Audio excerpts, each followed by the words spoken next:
আপনারা শুনছেন গল্প কোল্যাটারাল লাভ পর্ব 12। রোজ রোজ বৃষ্টি হচ্ছে, কিন্তু আমি একটুও ভিজতে পারছি না। সব তোমার জন্য। মৌ মুখটা বেজার করে বলল, বৃষ্টিতে ভিজলে ঠান্ডা লেগে যাবে। সেটা তোমার সঙ্গে হয়, আমার সঙ্গে নয়। ওই তো সেদিন কলেজে আধ ঘন্টা ভিজে ঠান্ডা লাগিয়ে ফেললে, কিন্তু আমার কি কিছু হয়েছিল? হয়নি তো। কিছু হয়নি বলে রোজ রোজ ভিজতে হবে নাকি? চুপচাপ বসে থাকো। বসে থাকতে থাকতে আমি বোর হয়ে গেছি। রবিবার বলে কলেজ ছুটি দেওয়ার কোনো মানেই হয় না। মৌ নিজের রুম থেকে গিটারটা নিয়ে এসে ড্রয়িং রুমে বসলো। রোহন সোফা থেকে উঠে পিয়ানোর সামনে এসে বসলো। মৌ নিজের মতো একটা টিউন প্লে করছিল, কিন্তু রোহানের পিয়ানোর টিউন শুনে মৌ গিটার বাজানো বন্ধ করে দিল, কিন্তু রোহানের দিকে তাকালো না।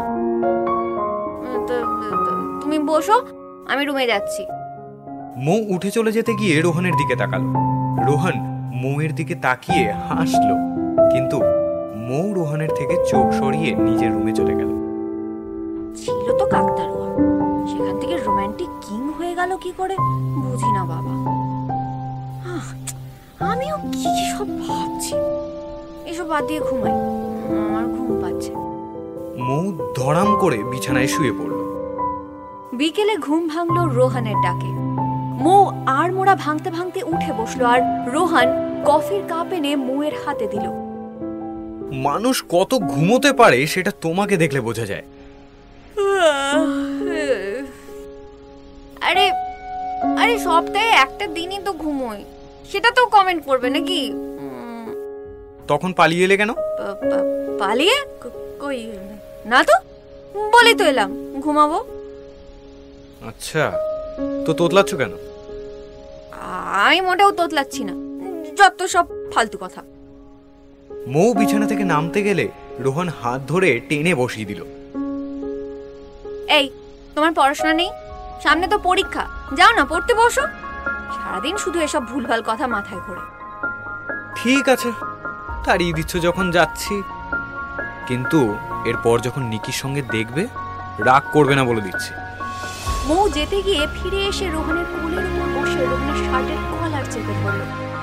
এই, ভুলে ওই মেয়েটার নাম দেবে না, নয়তো গলা টিপে মারবো। আরে এক্ষুনি তো পালিয়ে যাচ্ছিলে, তাড়িয়ে দিচ্ছিলে, আর মিনিটের মধ্যেই নিজে থেকে আমার কাছে চলে এলে। হ্যাঁ, রোহান মৌয়ের কোমর জড়িয়ে ধরল। আরে ছাড়ো আমাকে। খুব শখ না নিকির কাছে যাওয়ার, তাই না? যাও যাও যাও যাও, চলে যাও। আরে আরে আরে আরে আরে রাগ করে না সুইটহার্ট, আমি তো ইয়ার্কি মারছিলাম তোমার সঙ্গে। আমি তোমাকে ছেড়ে কোথাও যাচ্ছি না। বারণ করেছে নাকি? যাও, চলে যাও। সত্যি চলে যাব? ভেবে বলছো তো? মৌ কোনো উত্তর দিল না। আমার দিকে তাকাও। আমি তোমাকে ছাড়া থাকতে পারবো না। আমি তোমার সঙ্গে একটু মজা করছিলাম। আমার এসব ইয়ার্কি একদম ভালো লাগে না। আচ্ছা, সরি। মৌ হেসে রোহনকে জড়িয়ে ধরল। কলেজের প্রি টেস্ট এক্সাম শুরু হবে 1 মাসের মধ্যে, তাই সবাই পড়াশোনায় ফোকাস করেছে। সময় মতো প্রত্যেকটা ক্লাস করা, লাইব্রেরিতে বসে বই পড়া, ল্যাবে প্র্যাকটিক্যাল প্র্যাকটিস সবই চলছে জোর কদমে। এইসবের মধ্যেও ব্রেক টাইমের আড্ডাটা কেউ মিস করে না। ওই 40 মিনিটের আড্ডাটা সারা দিনের এনার্জির মতো। আজকে থেকে পরীক্ষা শুরু হয়েছে, সবাই নিজের নিজের পরীক্ষা দিচ্ছে। 10 দিন সময় নিয়ে পরীক্ষা হলো। পরীক্ষা শেষ হতে সবাই কলেজের গ্রাউন্ডে বসে অনেকক্ষণ সময় কাটিয়ে তারপর বাড়ি ফিরে গেল। যাক বাবা, ভালোই ভালোই পরীক্ষা হয়ে গেছে, এই যা ভালো। ঋষি বলল। হ্যাঁ, তা যা বলেছিস। ঋষির কথায় প্রিন্স বলল, কিছুক্ষণ পর ল্যাবে ক্লাস আছে। মৌমিতা বলল, হ্যাঁ, প্রফেসর ঘোষ বলেছে আজ ক্লাস শুরু হতে একটু দেরি হবে, ল্যাবে কিছু কাজ হচ্ছে। মৌমিতার কথায় মৌ উত্তর দিল,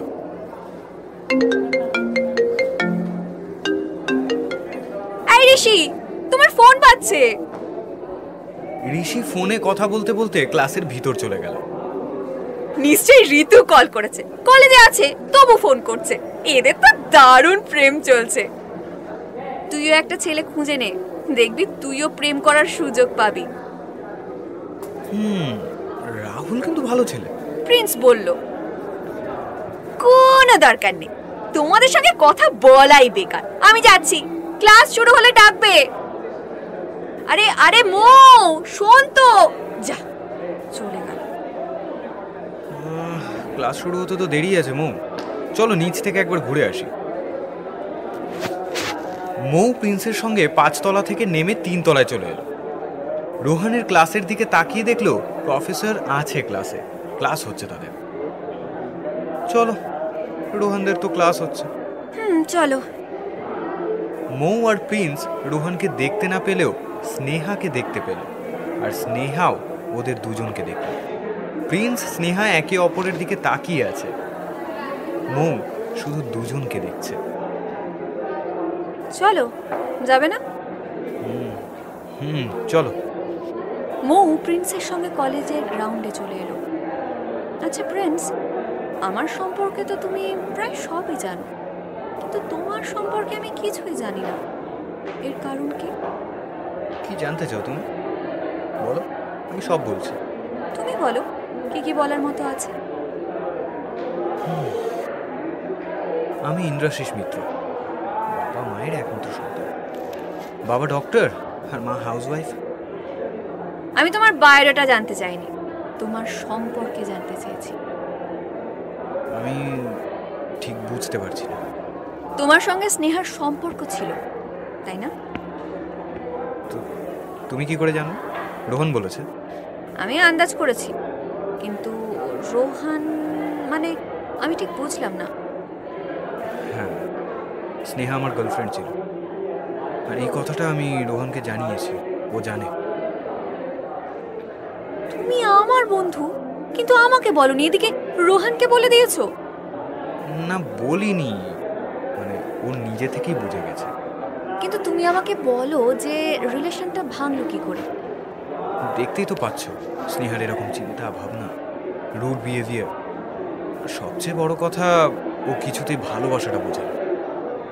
তুমি এখনো ওকে ভালোবাসো? না, বাসি না। তুমি মিথ্যে বলছো প্রিন্স, আমি জানি তুমি এখনো স্নেহাকে ভালোবাসো, আর স্নেহা তোমাকে ভালোবাসে। ও আমাকে কখনোই ভালোবাসেনি। স্নেহা আমাকে পছন্দ করে না, কারণ ও আমাকে তোমার পাশে দেখতে চায় না। ও এখনো তোমাকে ভালোবাসে। আজ ও যখন তোমার দিকে তাকিয়েছিল, তখন ওর চোখে অনেকটা অভিমান দেখা যাচ্ছিল। বাদ দাও তো এসব, চলো ক্লাস শুরু হয়ে গেছে। নিজের মনের খবর তুমি কখনো কাউকে দাও না, সবসময় হাসো, কিন্তু তোমার মনের ভিতরে অনেকটা কষ্ট লুকিয়ে আছে। কেন লুকিয়ে রাখো বলো তো? আমরা কি তোমার কেউ না? ও প্রিন্সেস, তুমি কি সব ভাবছো? তোমরাই তো আমার সব। চলো ক্লাসে যাই। মৌ আর প্রিন্স গ্রাউন্ড থেকে কলেজ ক্যাম্পাসে চলে গেল। পরের দিন কলেজে এসে মৌ স্নেহাকে দেখতে পেল কলেজের করিডোরে। স্নেহা, তোমার সঙ্গে একটু কথা বলা যাবে? কি বলতে চাও তুমি? প্রিন্সের ব্যাপারে। তোমার সঙ্গে আমি কোনো কথা বলতে চাই না, তাও আবার ইন্দ্রাশিসের ব্যাপারে। Please Sneha, please, just 5 minutes. ঠিক আছে, বলো। তুমি কি এখনো প্রিন্সকে ভালোবাসো? সেটা আমি তোমাকে বলবো কেন? যাও এখান থেকে, তোমার সঙ্গে আমার কোনো কথা নেই। প্রিন্স তোমাকে এখনো খুব ভালোবাসে স্নেহা। ওকে এভাবে কষ্ট দিচ্ছ আর নিজে কষ্ট পাচ্ছ। সবকিছু ঠিক করে নাও না। কখনো নয়। ওই ছেলেটাকে ভালোবেসে আমি ভুল করেছি, বিরাট বড় ভুল করেছি। প্রিন্স তো তোমার আগে পিছে ঘোরে, আমাকে কি দরকার ওর? ও সত্যিই তোমাকে ভালোবাসে। ভালোবাসা মাই ফুট। স্নেহা নিজের ক্লাসে চলে গেল। স্নেহা চলে যেতে মৌ একটা দীর্ঘশ্বাস ফেলে নিজের ক্লাসের দিকে চলে গেল। স্নেহার সঙ্গে কি কথা বলছিলে? প্রিন্স জিজ্ঞেস করলো। না, কিছু না। তুমি অকারণে চেষ্টা করছো মৌ। স্নেহা কখনো বুঝবে না আমাকে। আমি নিজেও এর আগে অনেক চেষ্টা করেছি, এখন হাল ছেড়ে দিয়েছি। স্নেহা ঠিক বুঝবে। আসলে অভিমানটা অনেক বেশি, একটু তো সময় লাগবে, কিন্তু ঠিক হয়ে যাবে। এই জন্মে তো হবে না। প্রিন্স এটা বলে নিজের জায়গায় গিয়ে বসলো। এই জন্মেই হবে, এই বছরেই হবে। মৌ, নিজের মনে বলল। আজ বেশ কিছুদিন পর নিকিকে দেখলো মৌ, কিন্তু কোনো কথা না বলে পাশ কাটিয়ে রোহানের কাছে চলে এলো। কোথায় থাকো তুমি? কখন থেকে অপেক্ষা করছি তোমার জন্য। আরে এই তো মৌমিতার সঙ্গে কথা বলছিলাম। আচ্ছা রোহান, বলছি তোমার সঙ্গে স্নেহার কথা হয় তাই না? হ্যাঁ হয়, কেন বলো তো? স্নেহার সঙ্গে প্রিন্সের রিলেশন ছিল, এটা তো জানো। তুমি কি করে জানলে? আমি কি করে জানলাম সেটা বড় কথা নয়, আসল কথা হলো ওদের সম্পর্কটা আবার আগের মতো ঠিক করা যায় না। করা তো যায়, কিন্তু কি করে? আমি স্নেহাকে বোঝানোর চেষ্টা করেছি, কিন্তু বোঝেনি। তুমি ওর সঙ্গে কথা বলেছো? আবার তোমাকে কিছু বলেছে নাকি? না না না না, আমাকে কিছু বলেনি। তোমার সঙ্গে তো স্নেহার কথা হয়, তুমি একবার ওকে বোঝাও, যদি যদি তোমার কথা শুনি। এটা তো সিরিয়াস ম্যাটার। আচ্ছা ঠিক আছে, আমি চেষ্টা করব। Thank you. কিন্তু এটা করার বদলে আমি কি পাবো? ঘোড়ার ডিম। এটা কিন্তু ঠিক হচ্ছে না। আমি জানি। মৌ হাসতে হাসতে বেরিয়ে গেল। কিছুদিন পরেই কলেজের শিক্ষক দিবস উপলক্ষে বিরাট অনুষ্ঠানের আয়োজন করা হয়েছে। কলেজের স্টুডেন্টরাই সব কিছুর আয়োজন করছে। সেকেন্ড ইয়ারে পড়ে বলে রোহানদেরকেও বেশ কিছু কাজের দায়িত্ব পালন করতে হচ্ছে। কলেজের অডিটোরিয়াম হলটা খুব সুন্দর করে সাজানো হয়েছে। মৌমিতা বসে বসে বেলুন ফোলাচ্ছে। হঠাৎ রাহুল মৌমিতার কানের কাছে একটা বেলুন ফাটিয়ে দিল, আর তার কান ফাটানো আওয়াজে মৌমিতা ভয়ে লাফিয়ে উঠল। আর এই কাজটা রাহুলের করা দেখে রাহুলকে মারতে ছুটল মৌমিতা। মৌ বসে বসে শুধু হাসছিল, কিন্তু নিকি মৌয়ের পাশে এসে বসতে মৌ ওর দিকে ঘুরে তাকালো। নিকি কিছু বলার আগেই প্রিন্স এসে মৌয়ের পাশে বসলো, তাই নিকি চুপচাপ উঠে চলে গেল। তুমি তুমি এখানে কেন? তোমাকে পাহারা দিচ্ছি। দেখলে না আমাকে দেখে নিকি কেমন কেটে পড়ল? ও তোমাকে ভয় পায়? হ্যাঁ পায়, আর তার যথেষ্ট কারণ আছে। কি কারণ শুনি? সেটা তোমাকে জানতে হবে না। যাও, ল্যাবের পাশের রুমে আমার ব্যাগ আছে, ওটা নিয়ে এসো। ওকে। মৌ রুমটায় ঢুকতেই রুমের দরজাটা বন্ধ হয়ে গেল। মৌ পিছন ফিরে দেখলো রোহান দরজায় হেলান দিয়ে দাঁড়িয়ে রয়েছে। এই, তুমি এখানে কি করছো? তোমার জন্যই তো এসেছি সুইট হার্ট। এটা বলে রোহান ধীরে ধীরে মৌয়ের সামনে এসে দাঁড়ালো। মৌ ভ্রু কুঁচকে রোহানের দিকে তাকালো।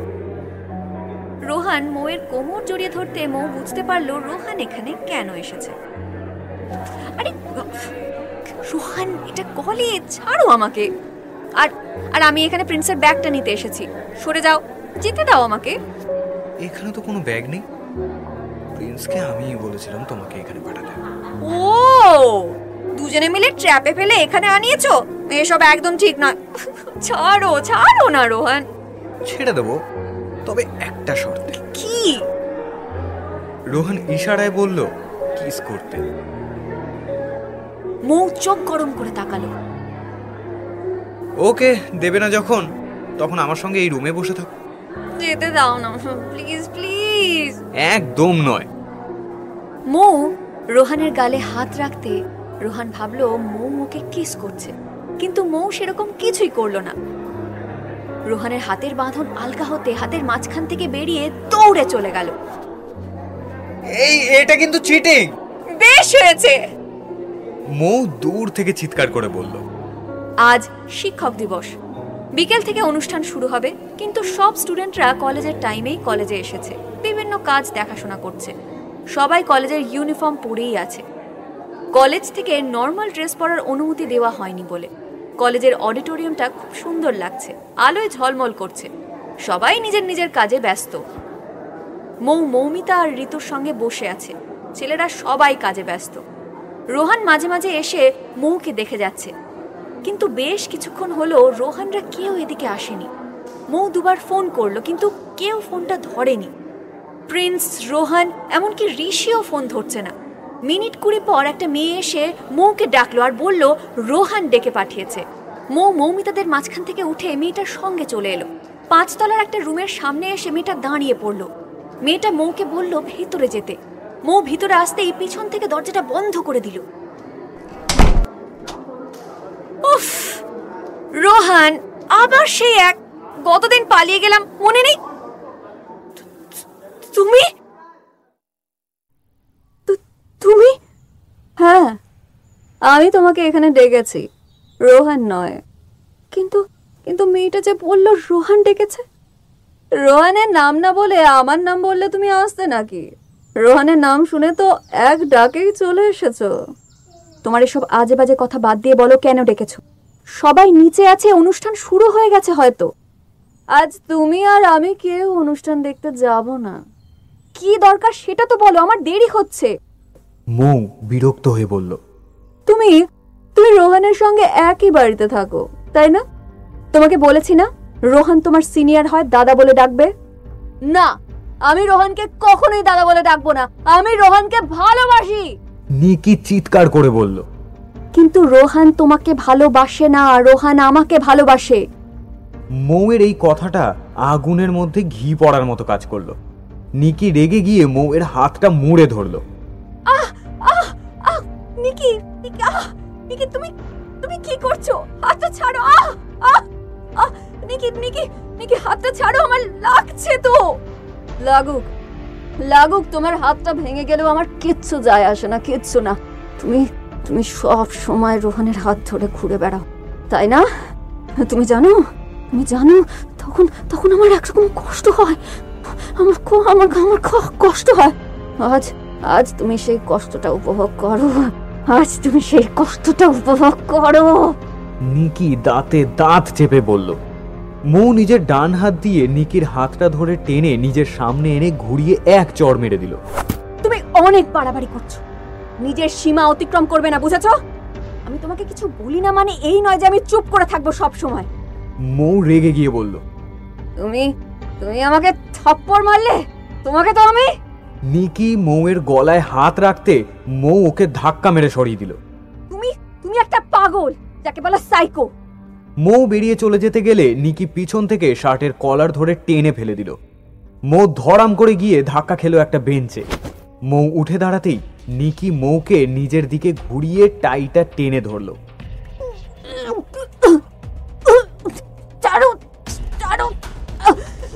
আমার গলায় লাগছে।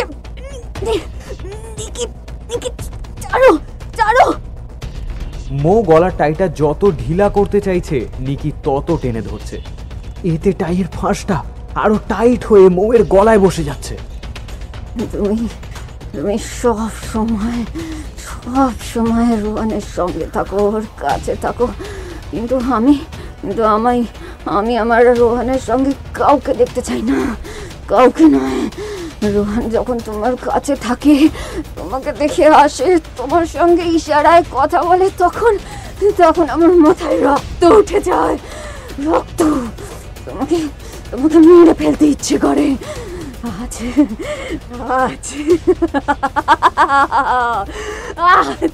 আজ আমি তোমাকে মেরেই ফেলবো। নিকি টাইটা আরো জোরে টেনে ধরলো। মৌ চেষ্টা করছে সামনে টাইটা ঢিলা করবার, কিন্তু পারছে না। টাইটা মৌয়ের গলায় টাইট হয়ে আটকে আছে, ঠিক ফাঁসের দড়ির মতো। ধীরে ধীরে মৌয়ের শ্বাস রুদ্ধ হয়ে আসছে।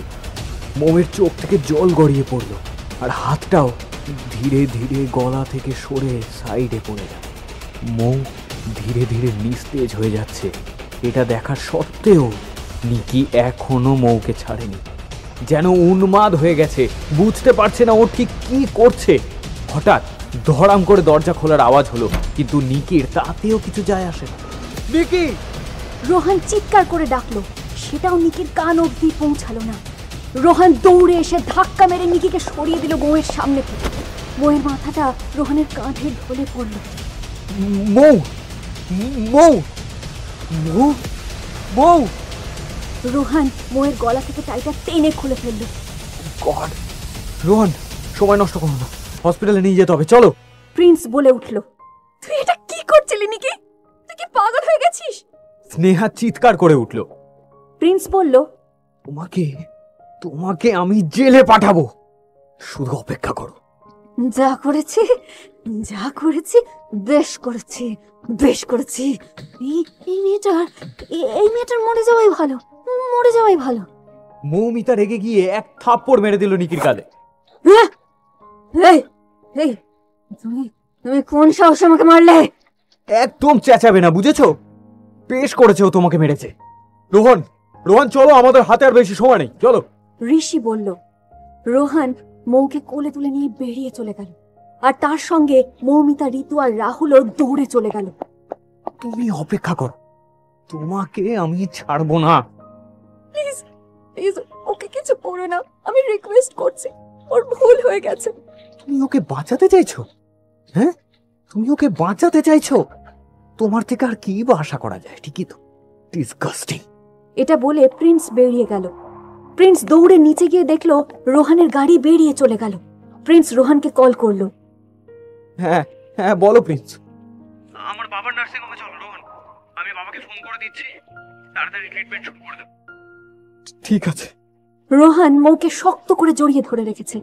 মৌয়ের শ্বাস একদম ধীরে ধীরে চলছে, গলায় গোল হয়ে দাগ বসে গেছে টাইয়ের। নার্সিং হোমের সামনে গাড়ি এসে থামতেই রোহান মৌকে কোলে তুলে নিয়ে নার্সিং হোমের ভিতরে চলে গেল। প্রিন্সের বাবা ডক্টর মিত্র আগে থেকেই সব ব্যবস্থা করে রেখেছিল, তাই সঙ্গে সঙ্গে ট্রিটমেন্ট শুরু করে দেওয়া হলো। প্রিন্স দৌড়ে নার্সিং হোমে ঢুকতেই দেখলো রোহান মাথা নিচু করে বসে আছে। চিন্তা করো না রোহন, কিচ্ছু হবে না। সব আমার ভুলে হয়েছে। ওকে ওকে একা ছেড়ে দিয়ে আমার বাইরে যাওয়া উচিত হয়নি। ওর কিছু হয়ে গেলে আমি মরে যাব। কিচ্ছু হবে না রোহন, কিচ্ছু হবে না। টাইটা কেমন ফাঁস হয়ে আটকে গেছিল আমি জানি। গলায় দাগ বসে গেছে ওর। আমি বাবার সঙ্গে কথা বলছি, তুমি তুমি দেখো মৌয়ের কিচ্ছু হবে না। দেখতে দেখতে 1 ঘন্টার বেশি সময় কেটে গেছে। সবাই বসে আছে, সবার মুখে চিন্তার ছাপ স্পষ্ট। রোহান আর অপেক্ষা করতে পারছে না, ধৈর্যের বাঁধ যেন ভেঙে যাচ্ছে। ডক্টর বেরিয়ে আসতেই রোহান দৌড়ে ডক্টরের কাছে চলে এলো। মৌ কেমন আছে ডক্টর? ও ঠিক আছে তো? কাম ডাউন রোহন। বাবা, সব সব ঠিক আছে তো? হ্যাঁ সব ঠিক আছে, কিন্তু এখানে রাখতে হবে আজ। অক্সিজেন দেওয়া হচ্ছে, শ্বাসকষ্ট জাতীয় সমস্যা হতে পারে, সেটা জ্ঞান আসার পরে বোঝা যাবে। কখন কখন জ্ঞান ফিরবে? ঋতু বলল। ঋতুর কথায় ডক্টর বলে উঠলেন, একটু তো সময় লাগবে, কিন্তু চিন্তার কোনো কারণ নেই। থ্যাংক ইউ বাবা, ছেলে হয়ে বাবাকে ধন্যবাদ দিচ্ছিস। কি দিনকাল পড়লো। আঙ্কেল আঙ্কেল একবার দেখা করতে পারবো? হ্যাঁ যাও। রোহান একাই গেল, আর বাকিরা বাইরেই রয়ে গেল। কেবিনের দরজা খুলে রোহান ভেতরে চলে এলো। মৌয়ের মুখে অক্সিজেন মাস্ক, হাতে চ্যানেল করে স্যালাইন দেওয়া হচ্ছে। মৌ নিশ্চিন্তে ঘুমিয়ে আছে। রোহান মৌয়ের পাশে বসে ওর মাথায় হাত রাখল। সব আমার জন্য হয়েছে, তোমাকে আমি কখনো একা ছাড়বো না। তোমার কিছু হয়ে গেলে আমার কি হতো? রোহান মৌয়ের হাতটা শক্ত করে ধরল। দেখতে দেখতে 2.5 ঘন্টা কেটে গেছে। মৌমিতা ঋতুকে বাড়ি যেতে বলছে সবাই, কিন্তু ওরা কেউ যাচ্ছে না। সবাই মৌয়ের জ্ঞান ফেরার অপেক্ষা করছে। সন্ধ্যা 6:20 মৌ ধীরে ধীরে চোখ খুলে তাকালো। নিজের চারিদিকে ডাক্তারি যন্ত্রপাতি দেখে মৌ বুঝতে পারল ও হসপিটালে আছে। মৌ উঠে বসতে একজন নার্স এলো, আর মৌয়ের জ্ঞান ফিরেছে দেখে ডক্টরকে ডাকতে গেল। ডক্টরের সঙ্গে রোহানরা সবাই এলো। কেমন আছো মৌ? ও মৌ গলায় হাত রেখে ধীরে ধীরে বলল, তোমার গলায় ব্যথা হচ্ছে, কিন্তু ধীরে ধীরে ঠিক হয়ে যাবে। একদম কথা নয়, তোমার গলায় এমনিতেই ব্যথা করছে, তার মধ্যে একদম কথা নয়। হ্যাঁ মৌ, রেস্ট নাও। রাহুল বলল। ঋষি বলল, এবার মৌমিতা, ঋতু, মৌকে তো দেখে নিয়েছো, এবার চলো তোমরা দুজনে বাড়ি চলো। রোহানও বলল, হ্যাঁ তোমরা বাড়ি যাও। প্রিন্স, রাহুল তোমরাও যাও, আমি থাকছি, বাকিটা বাড়ি যাও। তুমিও যাও প্রিন্স, এমনিতেই অনেক সাহায্য করছো তুমি আমাকে। এভাবে বলো না রোহন, তোমরা আমার বন্ধু হও। রাহুল চল, তোদের এগিয়ে দিয়ে আসি আমি। প্রিন্স বাকিদের সঙ্গে বেরিয়ে চলে গেল। রোহান মৌয়ের হাতটা শক্ত করে জড়িয়ে ধরল। আমি ঠিক আছি রোহান। বারণ করেছি তো কথা বলতে। মৌ দু হাতে রোহানকে জড়িয়ে ধরলো শক্ত করে। রোহানও জড়িয়ে ধরলো। আমি আজ সত্যি খুব ভয় পেয়ে গেছিলাম জানো। তোমার কিছু হয়ে গেলে আমি বাঁচতে পারতাম না।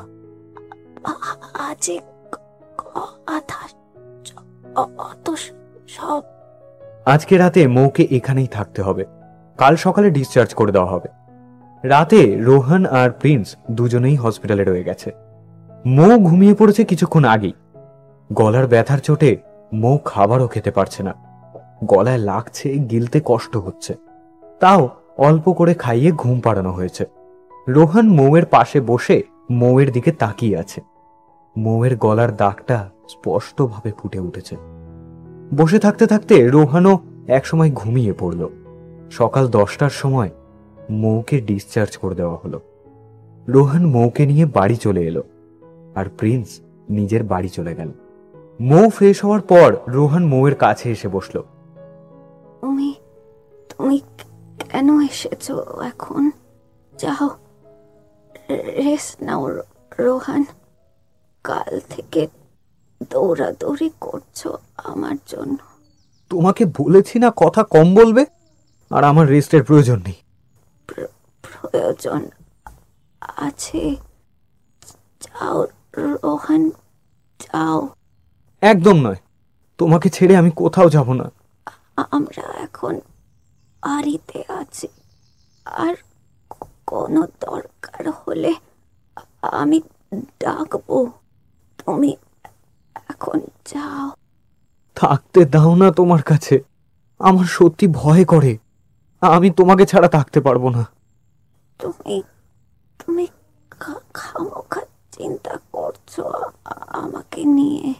মৌ রোহানের গালে হাত রেখে বলল, না, আমি অকারণে চিন্তা করছি না। রোহান বিছানায় হেলান দিয়ে বসে মৌকে নিজের বুকের উপর শোয়ালো। মৌয়ের মাথায় হাত বুলিয়ে দেওয়ার কিছুক্ষণ পর মৌ ঘুমিয়ে পড়ল, আর তার সঙ্গে রোহানও ঘুমিয়ে পড়ল।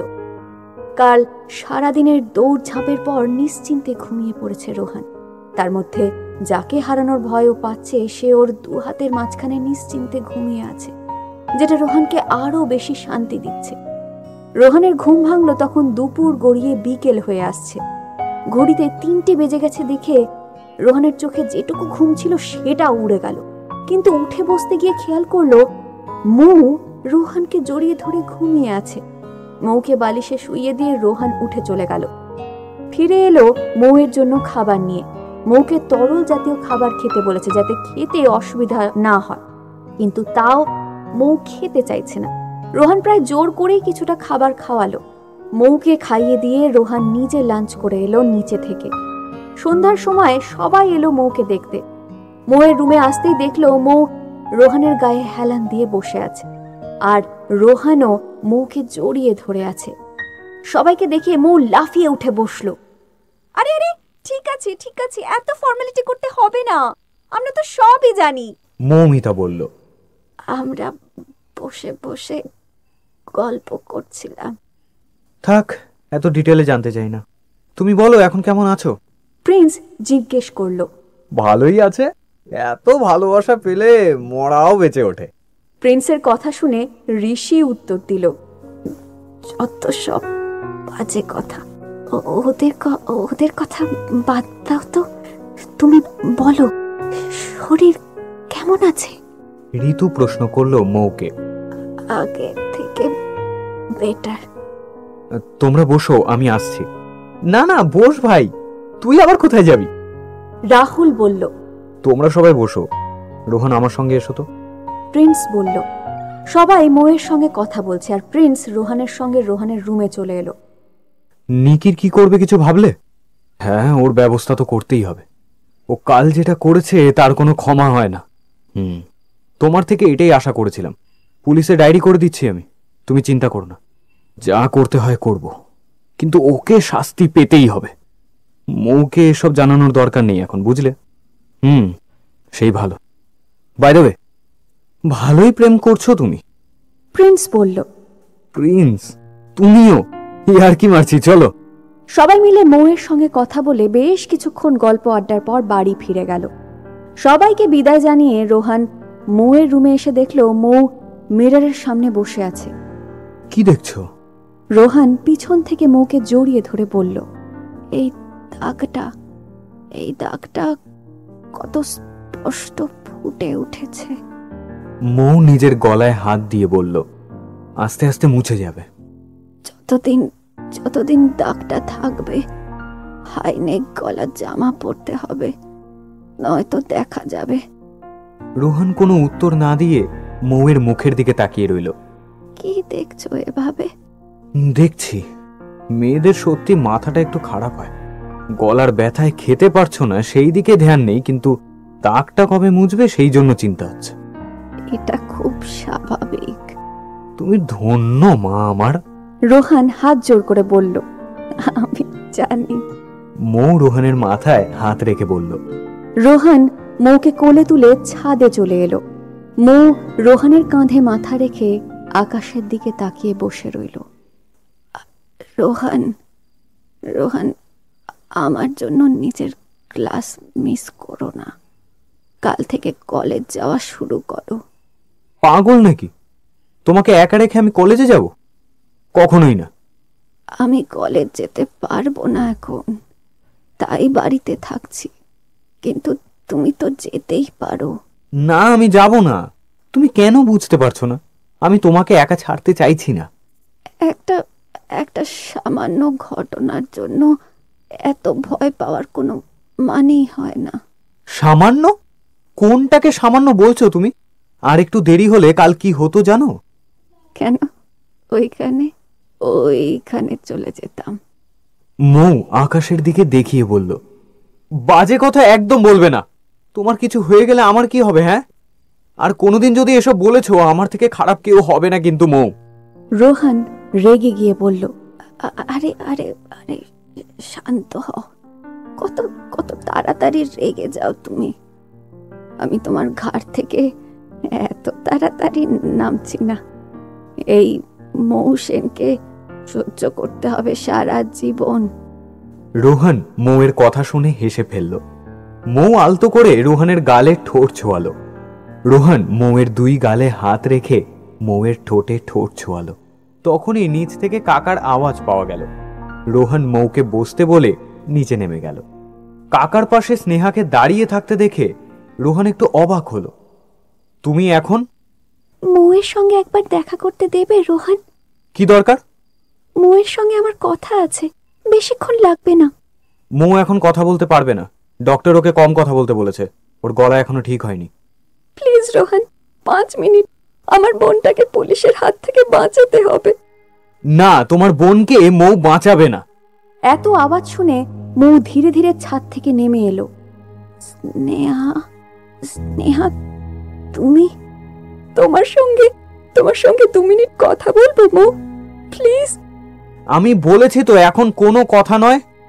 আমার রুমে এসো স্নেহা। মৌ না, মৌ আমি কিন্তু বারণ করছি। 2 মিনিট। মৌ স্নেহাকে নিয়ে নিজের রুমে চলে গেল। রোহান রাগ করে পাশে থাকা ফুলদানিটা ছুঁড়ে ফেলে দিল।